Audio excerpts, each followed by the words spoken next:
Coming up on this week's episode of Search with Candour, it's the return of Sarah Presch. I'm going to be talking all about cognitive biases and confirmation biases and how they relate to the way we search. Coming up on this week's episode of Search with Candour.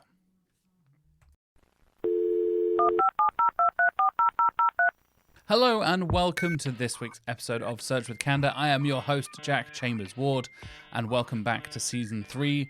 We're soldering on, we're trucking on. We're past 20 episodes now, which is pretty crazy to think about. We're already 20 episodes into this season. I'm catching up with Mark's record of the, 137 episodes he hosted. I think I'm nearly catching up with 137 episodes of me doing throughout Season 2 and now into Season 3.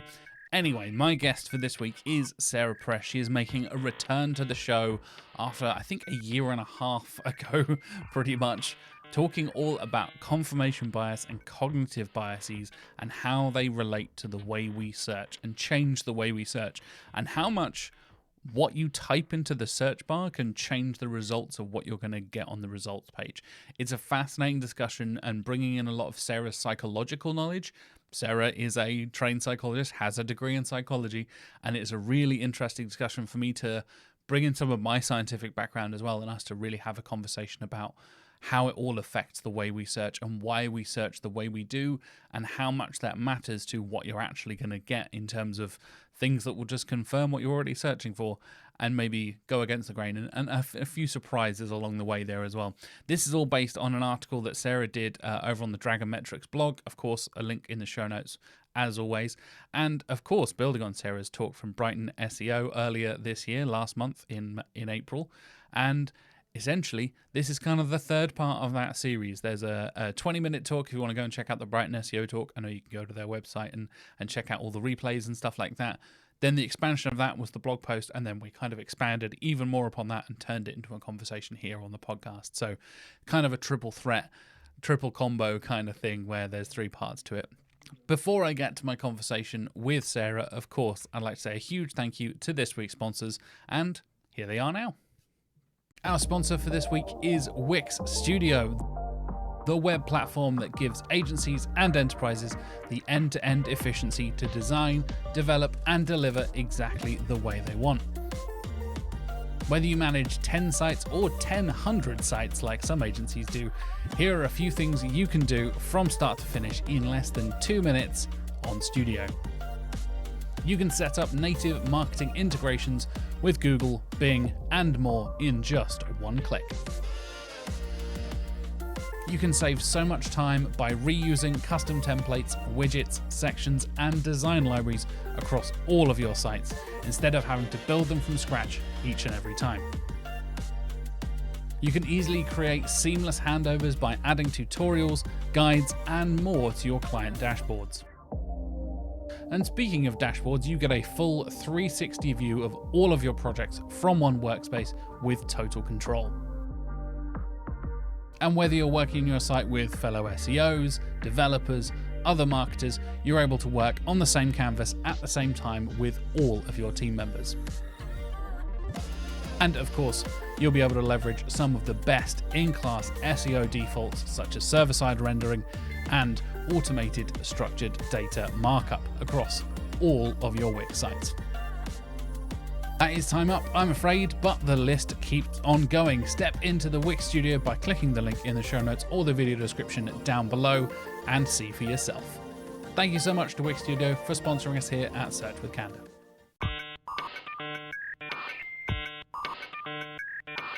My guest for this week, you may recognize from Season 2, Episode 53, all the way back in January of 2023. She is the Digital Marketing Director at Dragonmetrics. She has spoken at Brighton SEO. She is the co-founder of Neurodivergence in SEO. Welcome back to the show, Sarah Presch. Hey, thanks for having me back. Thank you for coming back. It's nice to have you back on the show. We don't often get return guests with a completely different subject, which is very, very exciting, because I know I've kind of referenced your podcast a lot. It's one of the ones that comes up in a lot of other discussions, because we talked about cultural understanding and stuff like that when it comes to international SEO. I know I've covered it with quite a few other people. I definitely mentioned it with Adam DeFrisco a couple of weeks ago when we were talking about Baidu and like search culture in China. I mentioned it with Petrikis Hersheg a few months ago, the last episode of that season, funnily enough, about a year after I recorded with you. So welcome back to the show, even though you've kind of had a presence the whole time. You know, you've been lurking in the background. Very special. But we're not going to be talking about necessarily cultural understanding stuff. That it's somewhat relevant a little bit. We're going to talk about confirmation bias, cognitive biases, and lots of other kind of like the psychological side of search, which I find very exciting and interesting. And I know is something that is very much your speciality, Sarah. And you've literally just done a talk about this at Brighton SEO. And this is going to kind of be the follow-up alongside the blog on the Dragometrics blog side of things. This is going to kind of be the long-form chat version of that talk. So you're not restrained to just 20 minutes on the big stage. We can kind of waffle and go off on tangents like we do on the podcast, right? No, 20 minutes is far too short. Like, go into these topics. I feel like you could just talk about psychology for hours and hours at a time, let alone search psychology. Oh God, don't even start. I mean, once I start on psychology, I don't stop. So don't encourage me. It's not going to. Well, that's what we're here to do on the podcast. I want to encourage you to do some talking because that's what we're here to talk about. So I guess we'll start off with the kind of psychology 101 kind of stuff, right? So I briefly talked about, funny enough, confirmation bias and search bias and stuff like that when I was a guest on the Rankable podcast with Garrett Sussman, again, many months ago. And I made the kind of statement of like, yes, I think Google has a lot of biases. And I think a lot of like, you know, we also talked about AI generated content. I think that's been a big conversation a lot of people are having. But in this context, let's like I said, take it back to a quick little psychology lesson and kick these off. Like, what are cognitive biases? Yeah, so basically, as people, we are not good at making quick decisions. So, you know, when you make kind of important decisions, you always spend a long time thinking about it, weighing up your different options, things like that. It would be silly if you had to do that every time you decide to put the kettle on, or every time you decide to cross the road or something like that. So we use mental shortcuts to kind of help us make these quick decisions so we can actually, you know, function every day. And these mental shortcuts are called heuristics. And basically, because they're made so fast, they're prone to error. And that's where these cognitive biases come in, all of these different errors in judgment that people make. I think that's really interesting because that so quickly, it almost feels like a margin of error that everyone has almost built in, right? And that can so quickly add up to, oh, it's only a tiny little change or a tiny little, like you said, tiny little shortcut. But suddenly 3, 4, 5 of those add up and you're like, oh no, now this is suddenly, you are fundamentally shifting the results based on your perspective and your experience and the way you're, like you said, making those shortcuts to avoid. If any of the listeners and viewers out there have experienced analysis paralysis before, when you're kind of stuck, I need to do this, but also do this. And again, fellow ADHD here with Sarah, like you're in the middle of doing one thing and then you realize something else needs being done. So you'll literally go off and do another thing and then realize I never finished making that cup of tea from 2 hours ago, but I've cleaned the entire house. So yeah, great. Exactly. And I think with people as well, nobody likes to admit they're biased, but everybody is, you know, it's just a fact of being human. So even like the most unbiased people that you would meet, even they have biases. I'm biased. You're biased. Everybody is. And I think that's something that we need to understand and learn to, you know, work with rather than denying it.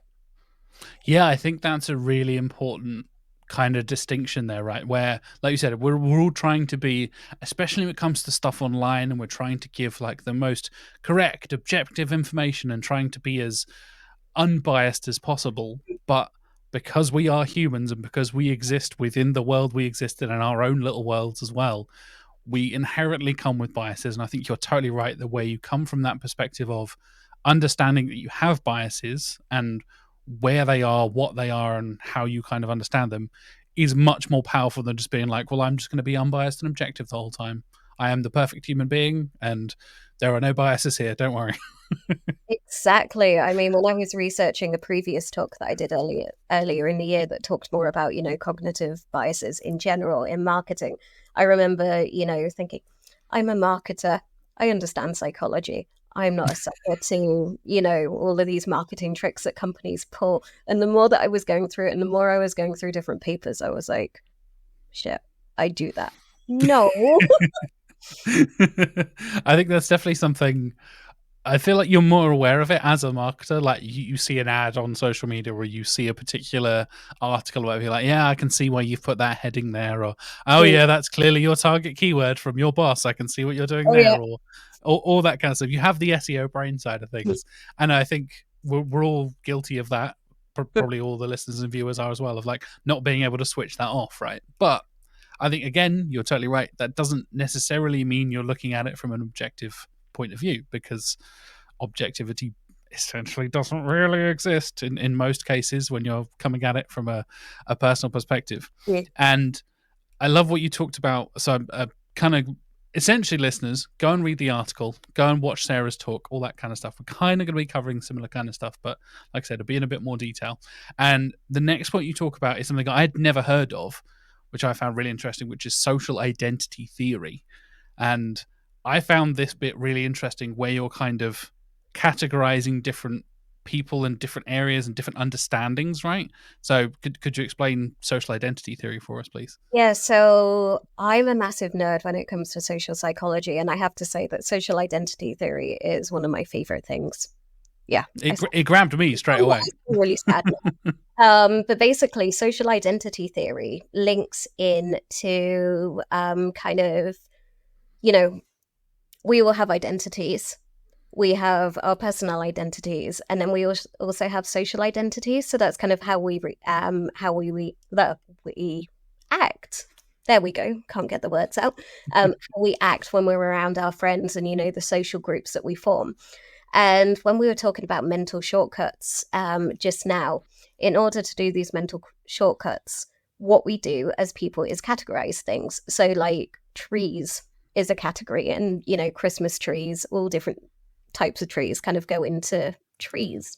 And we do that with people as well. So it's also a very interesting theory when you want to look at things like discrimination and that kind of stuff. But anyway, I'm getting distracted. Let's get back to social identity theory. So basically, people have their identities.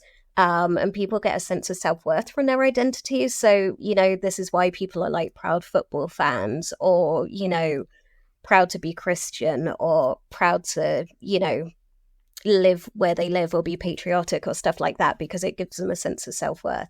So what people do is they tend to make friends with people who have similar, interests, similar ways of being, and then they get even more self-worth from being with their groups of friends. The problem with this is, though, that people start comparing themselves to different groups. So you have what are called in-groups, which are the people or the groups that you belong to. So that could be like, I'm a cat person and you're a dog person. So my in-group is a cat person. I don't like dog people. You're the out-group. So you start comparing yourself to these different groups, and you start, saying that, oh, our group is better, and then you get even more self-worth, and you can see where it kind of escalates. And then one example that I used in my talk is like the COVID pandemic. This is the theory behind all of this vaxxer, anti-vaxxer stuff. Oh God, yeah. Exactly, where people are comparing themselves to each other, and you've got people on the moral high grounds being like, well, I didn't get vaccinated because of this, or I got vaccinated because of this. And then you're like, oh my gosh, how can they do that? How can they do this? And it gets really, really nasty. Yeah, definitely. I think that's I mentioned like psychology 101, going back to basics, but that is like an inherent human characteristic to want to feel like you belong, want to feel like you said, you're part of that in-group, right? And as simple as it comes down to like football teams or patriotism and stuff like that, a lot of the times, like you said, that can bring a really positive sense of self-worth. That can help you feel better about yourself and your friends and your family, or whatever it is, the other people in that group. But like you said, you can very quickly spin off into pretty negative stuff when it comes to, and anti-vaxxers is the tip of the iceberg of going on to, various different political wars or religious wars and all this kind of stuff. Like, so much of that very quickly becomes that kind of us versus them mentality, right? Of like, oh, well, I'm a cat person and we're going to war with the dog people. That sounds stupid, listeners and viewers, but that is essentially what a lot of wars are fought over, is us and them kind of, oh, you look different than us, you speak different to us, oh, you have different religious beliefs that are probably kind of based basically on the same thing, but we don't want to talk about that. There's a whole different kind of side to it where it seems kind of positive at first. Like, oh yeah, you can go to a sporting game and see the team you support with fellow supporters, and it's all a positive atmosphere and you're all cheering, until something goes wrong or until there's a riot or your team loses or whatever, and there's a whole statistics around like damage to like areas around stadiums when American football teams like lose and all this kind of stuff. And I know I'm going far off topic here, but I'm kind of setting the scene. We're about to get into search stuff. Don't worry, listeners, we're going to get there. And I find this stuff really interesting because, like you said, I think of myself as a marketer who is kind of like, yeah, I'm kind of aware of what's going on. I can see through a lot of stuff. I try to strip a lot of that stuff away from myself. I'm not patriotic. I'm not religious. Like, I try and like take away as much of that as I can from going in as with my biases, but still being aware that I'm still a middle-class white British man with layers and layers of privilege built in, whether I admit to it or not, which I think I do. I think I admit it often enough. Well, you talked about it in the last podcast we did together, so I don't know if maybe I kind of bring up the white man complex, or maybe you're good at acknowledging that. So let's kind of dive into kind of what we're hinting at, which is confirmation bias, right? That is the nature of taking these things a little bit too far, and kind of, from what I understand of it, and I'll let you give the actual proper definition here, Sarah. I learned about this from my science days, back when I was studying physics, when I was at university and stuff like that. There is a lot of this in the scientific community where it comes to, you're essentially just finding evidence that reinforces your pre-existing beliefs, right? Am I right in that kind of definition? That is exactly it. So confirmation bias, I'd say like it's a human tendency to search for, interpret, and remember information which confirms our existing beliefs. So during my talk, I had a little diagram of, our beliefs, facts and evidence, and then we only believe a little bit of the facts and evidence which kind of overlap with our beliefs, and then the rest of the facts and evidence which maybe are probably very true and have probably been very researched and well documented, but we just ignore that because it doesn't confirm our existing beliefs. And people get extremely uncomfortable when they have to deal with new things, and it disconfirms their beliefs, so people will actually just confirm their beliefs because it's easier. Yeah, I think that's, again, something that is inherent across the board, across so many different parts of the human experience. But specifically talking about search, I think it feels so relevant to what we've been seeing with the recent changes on the SERP, following the now at time of recording thing that's just happened with the site reputation abuse update that Google have just launched at the beginning of May. There's been a lot of, obviously, the huge fallout and the change in SERPs, and the big brands that have been seeing a lot of drop in visibility, while other certain brands have seen a massive jump in visibility. Hello Reddit, hello Quora, etc., etc. That has happened in the fallout of the helpful content update and the spam update that happened late 2023. And I think that kind of discussion now, where Google, it felt like kind of people were saying, oh, well, I'm going to search for blah, blah, blah question and just put Reddit on the end of it anyway. So Google were like, well, we'll just give you Reddit then. Like, well, you're taking away the choice there, Google. That's my kind of coming in and I want to search for that thing. Whereas having it just been thrown at you is kind of a different side of it, right? And I think you're totally right. Bringing it round to the search side of things, the way you search affects the results you're going to see on the search engines. Oh gosh, yeah. No, I was thinking about it this morning. Actually, I'm going to go on a little tangent, as we promised we would do at the beginning. But, basically, I found out yesterday that I'm going to be a granny because my doggy's pregnant.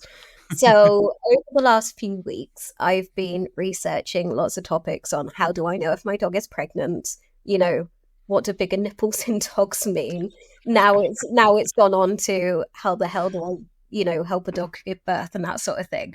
But I'm looking for results that, are from veterinary websites, farm websites, actual reputable sources. Everything that comes up is either Quora or Reddit, and I'm like, I do not need to know about something from Reddit. I want some actual vet's advice. And I've got to the stage where I've been almost shouting at the computer because I'm like, give me the bloody content that, Yeah. is acceptable. I don't want all these, stupid things that just keep coming up. But anyway, back to the question that you asked. Yeah, it's really, really messed up when it comes to the SERPs right now, because when I was researching my talk, I was looking at a lot of different psychology papers and experiments that psychologists have done into confirmation bias in the SERPs. And lots of them have done experiments by giving people keywords, asking them to put into keywords, and then testing different theories as to kind of how long they stay on the site, what sort of sites that they look at, if it confirms their existing beliefs and stuff like that. As you know, I don't have the time or resources to go and redo a massive experiment a bit like that. What I did was I took the whole keyword side of things and recreated them. So one of the examples that they used in one of these papers was giving people the keyword link between coffee and hypertension, and no link between coffee and hypertension. And they got people to search for that and look at the different SERP results. And it's really, really scary, because you'll be able to see this in the blog post, or you'll be able to see this in the talk. But you put those keywords in, and Google will take exactly the same website, give you a featured snippet from exactly the same website. But if you put in link between coffee and hypertension, they will tell you all about how your blood pressure rises when you search for, coffee and hypertension. They will then, when you search for no link between coffee and hypertension, will say, studies show that, there is no risk of hypertension.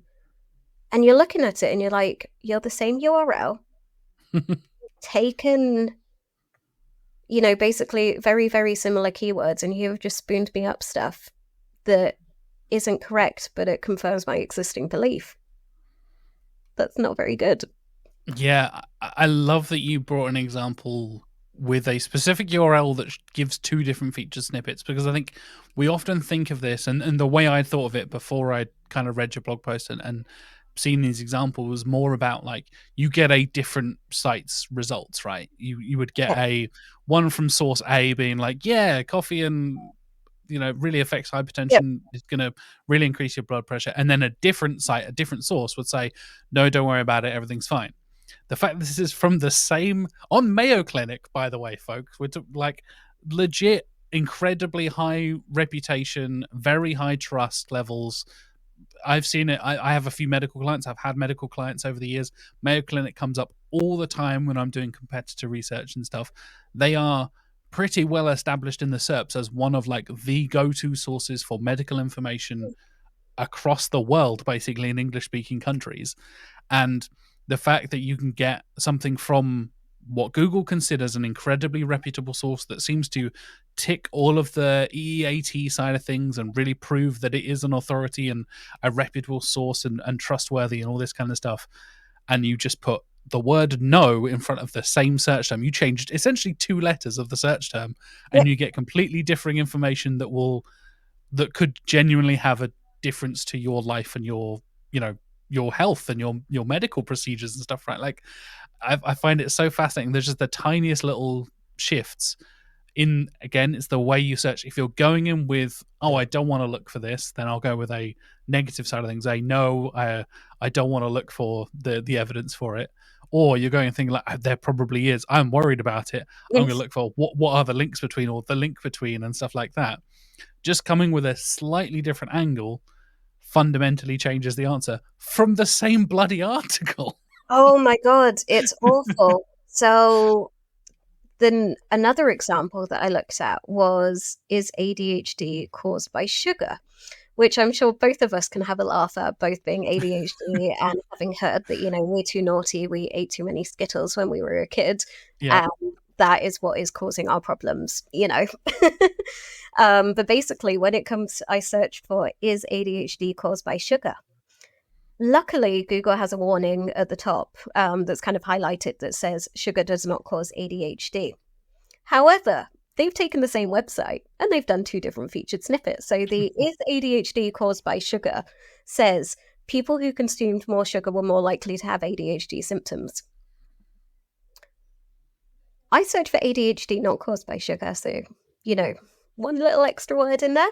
Yep. Same website, studies on the connection between sugar and ADHD have found little to no evidence that sugar influences ADHD symptoms. So it's like, same website, 2 featured snippets. And one says people who consumed more sugar were more likely to have ADHD symptoms, yet little to no evidence that sugar, studies have shown that little to no evidence that sugar influences ADHD symptoms. It's mad that you can get such, again, same site, same thing, like getting 2 polar opposites of things. There's a running joke on this podcast when the title apocalypse happened a couple of years ago and everything was chaos and Joe Biden or whatever was no longer president and it was all chaos in the SERPs. He was suddenly vice president again, according to Google. And nice. there was one that was, I can never remember the exact wording, but it was essentially like how to stop somebody from choking on their food. And one of the feature snippets was stick your fingers down their throat. And that was taken from a sentence that says, like, again, I'm paraphrasing here, under no circumstances stick your fingers down their throat. But the feature snippet just highlighted the word stick your fingers down their throat. I was like, okay, that's life-threatening information there, Google. This is a pretty serious thing.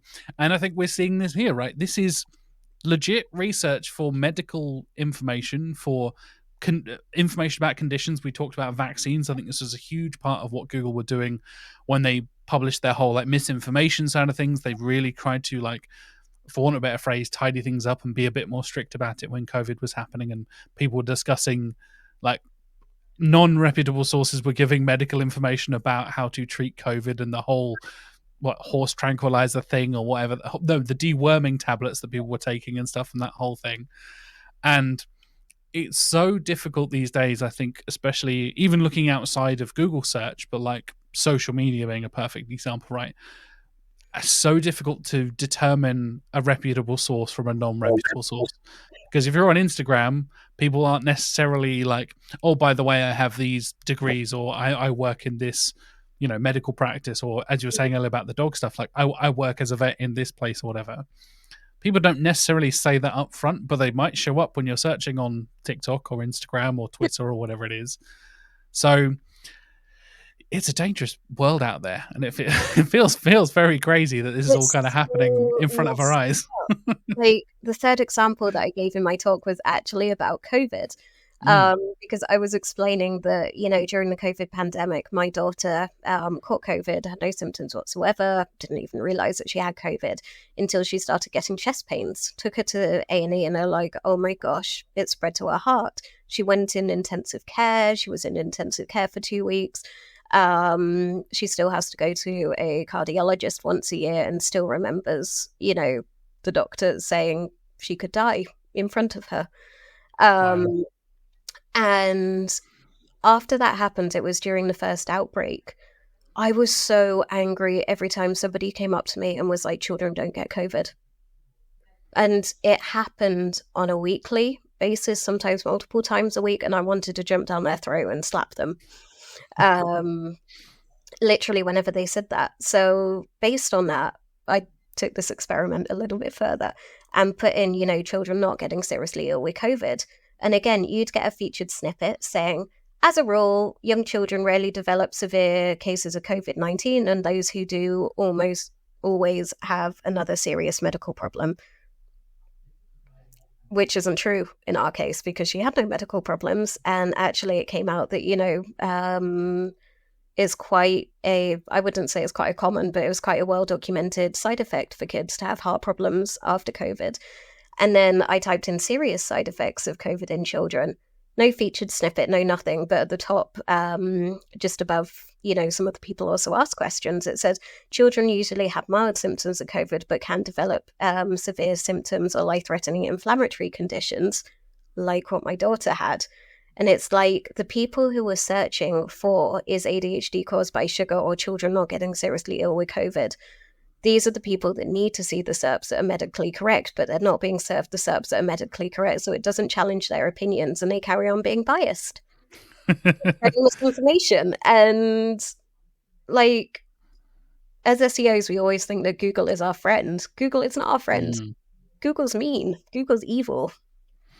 Yeah, I think a lot of people have been having that conversation. Like I said, so many sites that have been caught up in the helpful content update and like seemingly good, reputable sites that are doing work, but happen to be doing it, then they're funded by ads or whatever like that. Yeah. That seems to be a lot of the case. I know Lily Ray has been doing a lot of studies into this. Glenn Gabe has been doing a lot of studies into this, like the effects of the other sites that have been caught up in this thing. And you're totally right. I think a lot of people are suddenly realizing, waking up to like, Google isn't there to be your friend. They don't owe you anything. They don't owe you a ranking or a featured snippet or whatever it is. They're there to make money from the ads on search. They don't make money from organic in the same way that they do on paid. So if they can cram more paid ads into a SERP, then good luck, who cares, kind of thing. And it is a really interesting thing where, again, coming back around to social media side of things, I know there was, a story from Glenn, shout out to Glenn again, where he was talking about how his son was searching for stuff on TikTok and then verifying that information later on Google. And with now what we're experiencing with your examples here, Sarah, with a lot of the other stuff people are seeing with just, like you said, with the Reddit, I don't know, apocalypse or whatever we're calling it now, like people are not trusting Google. That was the thing that people used as the trusted source, right? So where do we go now? If you're finding stuff on TikTok, we're like, oh, I need to verify that though. I can at least go and trust the sources I find on Google. Depending on what you're searching, will drastically affect what you're actually going to find. And I think again, this is a much wider like political discussion, but this then that builds into the extremes on either sides of politics. I think we've seen growing, especially in the US and here in the UK, and I'm sure for you as well, Sarah, in your part of the world, like seeing the various different sides of things where everyone is either like super left, super right, and there's a few centrist people kind of getting caught in the middle there, and people who are just like reconfirming their own biases, just searching for like, oh yeah, well I have this source that says this thing, so yeah, I'm definitely right, and we should be even more liberal, or we should be even more conservative, or whatever it is, or we should never vaccinate our children, or we should always vaccinate our children. You can essentially find sources, again, without people knowing what they're looking for, seemingly trustworthy sources, just by searching for stuff and being like, well, Google told me that I don't need to vaccinate my kids, so problem solved. It's really, really scary when you dive deeper, because the problem is that, in the past, like when we were kids, if our parents wanted information about vaccines, they go to the doctor's surgery and they would get, little leaflets and official documentation on stuff. They wouldn't be able to go to Google and just search for their own things. So in a way, the information's kind of controlled because most of it comes from, reputable health people with qualifications. Whereas now that we have the internet, anybody can become an author. Anybody's opinion can be shared like on a mass scale. And because the information isn't controlled, everything is, the SERPs are getting really messed up. And you can see the real world consequences. Like I looked at vaccination rates, but I'm sure we can find loads of different examples with lots of different things that right now we're living in an age where, vaccination rates are at an all-time low. And we've seen in Ireland, for example, diseases come back that were eradicated. Didn't polio come back for the first time in like 300 years or something? And it's like ancient diseases we cured hundreds of years ago are coming back because, oh God, yeah, like terrifying. measles outbreaks or mumps outbreaks and stuff like exactly, that. Yeah, stuff that people should have had vaccines against. But they've actually, done experiments into this and looked into information on this. And Now, I think this is going to be more, but at the time when this paper was written, 41% of parents look on the internet, on just the internet, for information about vaccines. So imagine what sort of information you're getting based on the confirmation bias types of SERPs. And they've proven that parents who don't vaccinate their children are more likely to have looked for information online than anywhere else. Of course, yeah. And basically they have a thing called the VAX scale, which is how, likely you are to vaccinate your children or get yourself vaccinated. And online information impacts that. Like, the more you look online for information, the less likely you are to get vaccinated. So, now we're getting mumps and measles and polio and everything back. You can link it to online information, and it's scary. And then when you think about confirmation bias in there, so the psychology behind it, people are not looking for information. They want to find information that, relates to their personal goals.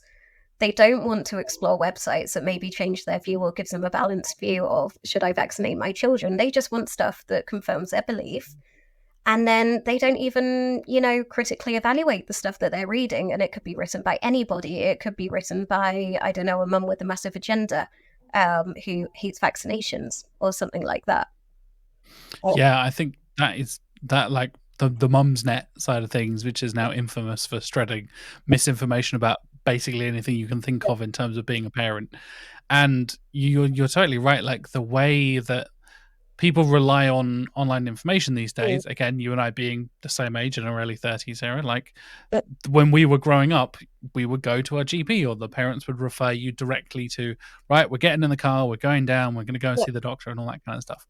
Whereas if you don't have, for want of a better phrase, like to use the old like doctor term, get a second opinion kind of thing. Most people will see stuff online and be like, cool, yeah, I trust that. It's Mayo Clinic. What's not to trust about Mayo Clinic? I have heard of them. They're a reputable like healthcare thing in the US. That's fine. And it can be just as simple as seeing one feature snippet, not even clicking on any articles. And despite Google pushing towards the pros and cons, as they had put it when they reconfigured and added the extra E in EEAT, they were talking about obviously expertise, adding in on top of experience and stuff, and having the experience now being the new part of it. You need to discuss your actual, physical experience. Oh, this microphone is excellent because I have used it for this many years on hundreds of podcast episodes. It has this level of blah, blah, blah. And you talk about, but actually it's quite heavy. I need this quite like strong podcast arm to keep it suspended here. Otherwise it will, fall on the desk or whatever. And they specifically said, have a pro and a con for your products and services. Except people who are searching for cons are going to find cons, and people who are going to search for pros are going to find pros. So as we've just been discussing, you can be, for want of a better phrase, as honest and open and trustworthy as a source as you want to be. Like, in theory, Mayo Clinic is writing decent content and is, honest about a lot of the healthcare stuff most of the time. But just the way you search can change the way an entire article, the same article, is referenced in your search. You say, oh, pros of using this particular microphone compared to cons of using this particular microphone will completely shift how you look at a particular product. And then, like we said, that gets very dangerous when you're thinking about medical side of things. And I love the way, of course, knowing you how I know you, Sarah, you went to non-English side of things as well, because I think that's something a lot of people don't discuss when it comes to a lot of the broader topics and the cultural kind of side of things in search. We are so guilty of this, I think, in the SEO community and the SEO industry, of just so focused not only on Google, but English Google as well. And you living in the Czech Republic were like, I'm going to do some searches and check and see how this affects it as well. So how did you find the kind of differences between doing a similar kind of experiment in Czech as well? Yeah, so I was kind of shocked. It wasn't a big surprise because, like, just to set some context, ADHD awareness and neurodiversity awareness in the Czech Republic is about 20 years behind what it is in the UK and the US. So, and we're pretty bad. I didn't really think that, I kind of expected the opinions that I saw.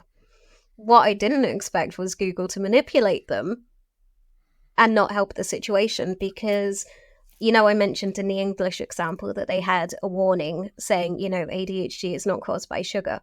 In countries like the Czech Republic, where they're only just, becoming aware of ADHD, where even health professionals are not well versed on ADHD and things like that,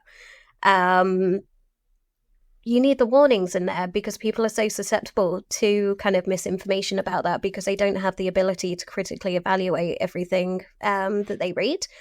So I typed in, as you do, kind of the link between ADHD and food. And I got a website in first position that came up, and it was like, are you energized? Or in the contrary, are you depressed, tired, and irritated? Sugar is to blame for everything. So, if you're looking for the relationship between ADHD and food and you suddenly see sugar is to blame for everything, of course you're going to blame sugar for ADHD, and you're going to go and take away little Timmy's, sweets and stuff to stop him having ADHD. I feel like it's a paraphrase of a Simpsons joke that is alcohol, the cause and solution to all of America's problems. No, this is a real actual answer on a SERP. Yeah, no. And then, it continued with like, one rule is certain, the higher the blood sugar, ... So yeah, if I was researching for my kids or for myself about ADHD that would mess me up, and it didn't have the warning saying no, there is no relationship. So then I put in, no relationship between ADHD and food. So we got the same website pop up, exactly the same website. Again. You know what it says? Official research did not find a link between specific ingredients and allergens or mental conditions and ADHD. The official research, there is no link between, food, ingredients, ADHD. Yeah, the same website is telling you sugar is to blame for everything. If we had subtitles on this podcast, it would definitely be "Sugar is to blame for everything." I would just have that as my title of the podcast. Yeah. That might get us a few more clicks. I'll do some nice clickbaiting on YouTube thumbnails and stuff there as well. We'll have to give that a go. If we could do like a YouTube reaction face, like oh my god. Anyway, I guess the big question, and kind of coming back around to the positive side of things, is what can we do to combat this, right? Like, what can we, as humans, and again, as SEOs, as marketers who do have an influence on the SERP as little as it feels at the moment, what can we do to combat things like confirmation bias and misinformation? Okay, so luckily there are some things that we can do, and sugar is not to blame for everything on the SERP. But I think the first step that we need to do is kind of understand the limitations. We have to understand that, the internet is funded by advertising revenue. So organic is never going to cut it. And technology has also been designed to retain our attention. So psychologists have made all of these platforms. They've made Facebook, they've made Twitter, they've made all the social media sites to retain our attention and to keep us, coming back and clicking on it, and stuff like that. And unfortunately, as well, we have to understand that money is what matters, because all companies are driven by money. We live in a capitalist society, and, the internet is driven by money. And unfortunately, sensational content sells. So as long as the internet is driven by money, there's always going to be sensational content. Which is why we need that subtitle of "Sugar causes everything." Like, that's exactly, why we need that. Exactly. Yeah. And I found a really nice quote, actually, which I might read out. But it kind of sums it up really well, is that the structural features of the internet will always encourage the circulation of content, not on the basis of its truthfulness, but on its capacity to generate more revenue. And that is what we're seeing in the SERPs now. That's some cold, hard capitalist shit right there. That is some. I hate to do the thing, but that is some dystopian shit right there. That is yeah. It's not wrong. It's absolutely not wrong, but it's scary to my little liberal bleeding heart over here. It is scary. That's why I kind of put it in there, because when I read it, I was like, shit. we're dealing with some pretty bad stuff, and the internet is messed up. And then imagine going through and researching all of those different examples, and I research even more before I put them into, my presentation, and it just kind of left me like almost rocking back and forth, like, oh my God, what sort of a world are we living in where, search engines are manipulating what information we see to confirm our beliefs, even though our beliefs are dangerous and potentially harming society and people. So yeah, anyway, before we get too negative, we have to understand that. And I think, cold hard truth is difficult, but once you understand that, that's kind of better. And now maybe we can move into some of the things we can actually do to help rather than scaring everyone. Yeah. So some things that people have done online is that psychologists have tested something called nudging, and that involves, putting out, I would say, markers or signs within articles or within the SERPs, nudging people towards more authoritative sources. I think that's maybe what Google were attempting to do when they put, ADHD isn't caused by sugar, but because they still manipulated it and they didn't send us away to somewhere, better that actually gave you the correct information, didn't do it very well. But that is definitely one way of doing it. A newspaper in Norway actually, on some, if you look in the likes of the Mirror or the Daily Mail or those types I try not to, but yeah, I know what you mean. Those types of newspapers, when you have the comment section, you're going to get the keyboard warriors typing out all these nasty different things on the news articles. So what they did was they made people take tests before they were allowed to comment, just to make sure that they'd, read the whole article, they'd got a well-rounded, knowledge of the subject rather than just, confirming their biases. And yeah.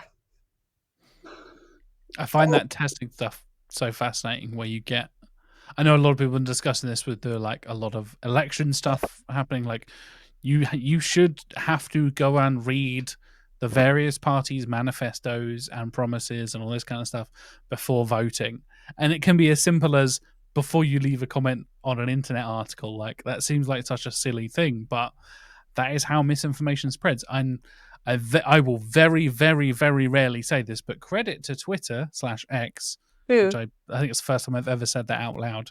Wow. Usually it's the opposite of that. When you retweet something without reading the article, again, I don't know if it still does this, but it definitely did to me a little while ago. It says, hey, you haven't read that article. You never clicked on this link. Are you sure you want to retweet this? Which is an interesting little kind of extra step to it, right? Where you're not just hit retweet and it just shares it automatically. It's like, hey, we noticed you never actually clicked on the thing. Are you aware of the information you're actually sharing here? Yeah. Even with me, with my minuscule platform, it's not like I'm sharing it to millions and millions of people, but still that can cause enough of an impact where enough people start sharing the same thing. As we were talking about earlier with the confirmation bias side of things, the same people sharing the same article over and over again that confirms their beliefs then leads to reaffirming and all that kind of stuff. And I thought, oh, that's a nice little touch. You can also just click okay, and then it lets you share it without reading it. So I was like, well,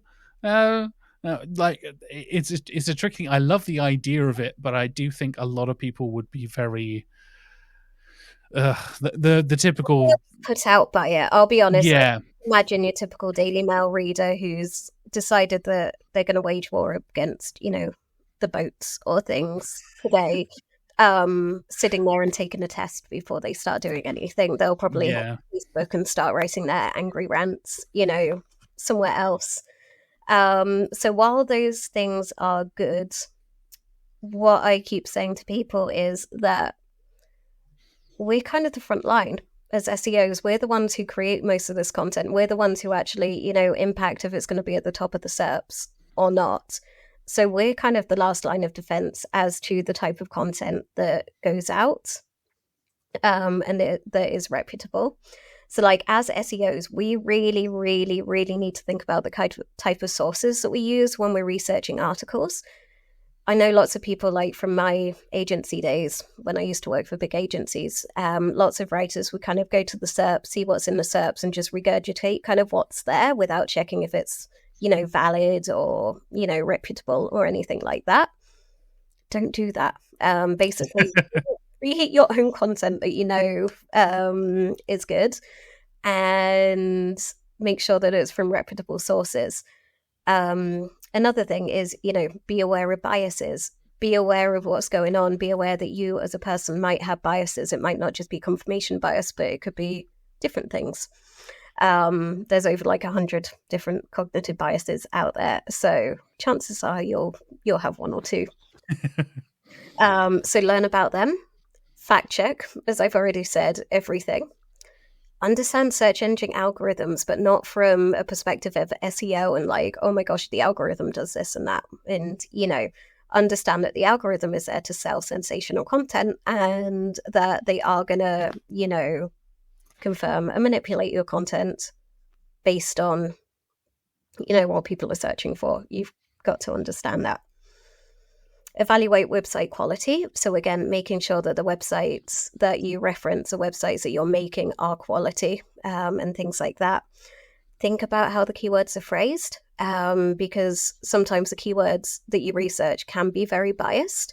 And just because, I always say this, just because somebody is searching for something doesn't mean that you should write about it. So think critically. Yeah, I think the critically analyzing like search terms and stuff. I've done this before, where you dive into Google Search Console and you have a look around. Oh, what queries are bringing in more clicks for this particular client on this particular site? And you realize that people are asking particularly negative questions or particularly positive questions, benefits of this particular health product or the side effects of this particular medical thing or whatever it is. Like, you can so quickly understand the kind of message you're giving out there by looking at the kind of queries that you're getting clicks for in Search Console, looking, like you said, reevaluating your content and looking at what are the kind of questions or the kind of topics we should be targeting. Is that the ones we're actually providing answers for? Like you said, you don't need to do absolutely everything. I think that can be the case, and I have vowed for that before, where I think if you have a product or something like that and that the customers have a question, you should probably have an answer for that thing. However, when it comes to the pros and cons side of things, you need to understand, because I think a lot of clients I've had this conversation with are very, very hesitant to say anything negative about their own products or their own services. And it's like, yeah, you kind of need to understand that people are going to be searching for that stuff. And if you want to, show that you are an authoritative source, and this, as you were saying earlier, Sarah, you need to kind of admit that, yeah, maybe our product doesn't do X, Y, Z, but we do A, B, C really, really well. And that's why you should buy our product or service. If you're looking for X, Y, Z, you're in the wrong place. We'll hold our hands up and admit that. Go and check somewhere else. And exactly. I think a lot of products and services would do better by admitting their flaws and understanding where that comes from. Exactly. And I think as well, when it comes to writing content, use qualified writers. Do not, I spent ages copywriting and writing content for brands. I could write really good content about how to birth baby chicks or how to birth baby cats or something. and soon dogs. Yep, that'll be on there soon. That's the next on the list. If you wanted me to, write content on, different types of power masks and their pros and cons and stuff, I would not be able to do that. And as good as a copywriter I am, I'm not able to go and research it and critically evaluate the pros and cons of things. I'll just have to regurgitate what's on the SERPs because I don't understand that. And you could probably wing it to convince enough people that you know what you're talking about. Because, I could do. Yeah, absolutely. Make it totally. But you know the consequences that will happen if I do that. Yeah. And it's especially scary when you think about people mass producing AI content, because A, the AI content is probably wrong, and B, are they even checking it? Is it even suitable content? Like, they're just going out for everything and anything under the sun. So it's pretty bad. And I think if we do keep going like doing, skyrocketing your rankings with ChatGDP, we're going to have a big misinformation problem very soon. Yeah, I think we're heading that way already, to be honest. And again, this is something that's the kind of topic I focused on when I was on the Rankable podcast, was that bias in AI side of things as well, because this is a large language model that is taking excerpts from articles written by humans and understanding stuff. Is programmed by humans, is built by humans, is QA'd by humans, is tested by humans. And as we said, like 45 minutes ago, everyone has their own biases, and they are built into the technology that we build, whether we like it or not. So search, like whatever you're talking about, AI stuff, it all has your biases built into it. And I know there have been loads of examples. I know Lydia Infante posted a couple of examples of like, oh, when you ask it to create an image of a particular job that is obviously very stereotypically male, it's like, oh, show me an example of a doctor. It's like, it's a white man. That's what it's going to be. It's like, okay, great. And then I know, I can't remember which one it was. It might have been Midjourney. One of the AI generated things flicked the other way and tried to be like as diverse as possible. And then we're like, show me pictures of soldiers, German soldiers from the 1940s. And it was a bunch of black women. And you're like, no, not quite right. I can see the positive thought of like trying to diversify and trying to bring in representation and stuff into AI generated images, but then it going the other way and being like, well, I'm just going to make people up that don't exist at all, is a whole other layer of misinformation and problems that is probably a whole other podcast. Yeah, no. For one of my other I realized I opened a can of worms right at the end there. Oh, totally. For one of my other talks, I did an experiment into people's use of AI and if they realize that they're being biased. So I made up a questionnaire based on 5 or was it 6 different cognitive biases that AI is very prone for. So like linguistic bias, availability bias, all those kind of things. And asked people questions like, would you use AI to write content for a brand that sells earplugs to autistic adults? 80% of people were like, yep, we would. And then one of the other questions was, is AI content representative for society as a whole? And they were like, no. So I was like, why the hell do you think that if it's not representative for society as a whole, how the hell is it going to be representative for autistic adults and children? It's not. And I tested all of these things out with AI, and it was like the type of content that they would come up with was offensive, and people couldn't get their head around it. One of the questions that I got after the conference was, but surely I can use AI to create pictures of autistic people. And I was like, go into Google, type in autism, and you will get pictures of Down syndrome. All the pictures of people with Down syndrome. Do you really want to, start marketing your product to autistic people and then using pictures of kids with Down syndrome as your pictures? I was like, that's offensive to everybody, what you're doing. And they just couldn't comprehend it. So, yeah, check my blog because I will be publishing those results soon. On my LinkedIn, I've put them in slides from talks. But it's messed up, and people do not realize the dangers that these, technologies have when it comes to misinformation and stuff like that. Absolutely. Well, should we wrap things up on a little positive note? Yeah. A little final thought, Sarah, to bring us back from the brink of an AI bias fueled apocalypse. Yep. Okay. Yeah, I think how I finish my Brighton SEO talk, and I think I'll finish it here. Don't be a dick, and let's all work together to save the internet. Again, if there was a subtitle to the entire podcast, that would be it. Yep. Don't be a dick and let's work together to save the internet. Exactly. I may steal that for the next episode. That'll be my intro. Welcome to Search with Candor. Don't be a dick and we're here to save the internet. See, I like it. You're right. You're writing your taglines for me. I appreciate it, mate. All my words then. You mentioned LinkedIn just now. Where can people follow you if they want to keep up with your combination of psychology and SEO knowledge and postings across the internet? Okay, so LinkedIn definitely. I do have Twitter, but I hardly ever use it. I just retweet people's stuff. So I'm not very good at Twitter at all. So LinkedIn, and I am in the process of making a new website where I promise myself that I'm going to blog about this kind of stuff. And I've almost got my first blog post done. So that's massive for me. So yeah, by the time this is out, hopefully I will have my website ready. And you could go on my website and read some of these, crazy experiments that I've been doing.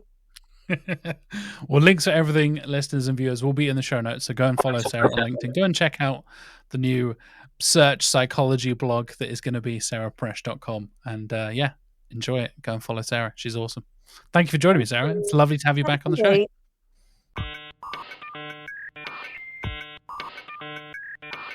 And that about wraps up this week's episode. Thank you so much for listening. Thank you so much for joining me. Thank you once again for Sarah for making a return to the podcast. It's very rare we get a two-parter, a double feature, two-time guest. So it's very exciting to have Sarah back on. Thank you, Sarah, for coming on. Thank you, like I said, so much for listening and watching. If you're watching on YouTube, please do give us a like and subscribe. If you're watching or listening on Spotify, you can go and rate us on there. It's a 5-star scale, so feel free to give us 5 stars. It would be very much appreciated. If you're watching or listening anywhere else, there's usually review options. I found out on my podcast app the other day, there is an option to review on Podcast Addict, the one I use for my podcasts. I've been using it for years and never even noticed it. So if you would like to give us a review, if you'd like to give us some feedback, please do let us know. Like I said, links for everything will be in the show notes or the video description if you're watching on YouTube. Coming up in the next few weeks, I've got some fantastic guests and a variety of topics to talk about, including establishing your online authority as a brand, the usual SEO news recap stuff with Mark, and Mark and I will be making a guest appearance on the Edge of the Web radio coming up very, very soon. So stay tuned for that. I'm sure we'll shout about that on our social media. If you're not already following Kanda and me and Mark on social media already, please do go and check those out. Like I said, all of our guest spots and our crossovers and all that kind of stuff will be on there as well. So stay tuned for our episode of Edge of the Web coming out in a couple of weeks, and stay tuned for all the fantastic episodes I've got coming up over the next few weeks towards the end of May and going straight into June as well. Thank you so much for listening. Thank you so much for joining me all the way through season 3, and I'll be back next week. Until then, have a lovely week.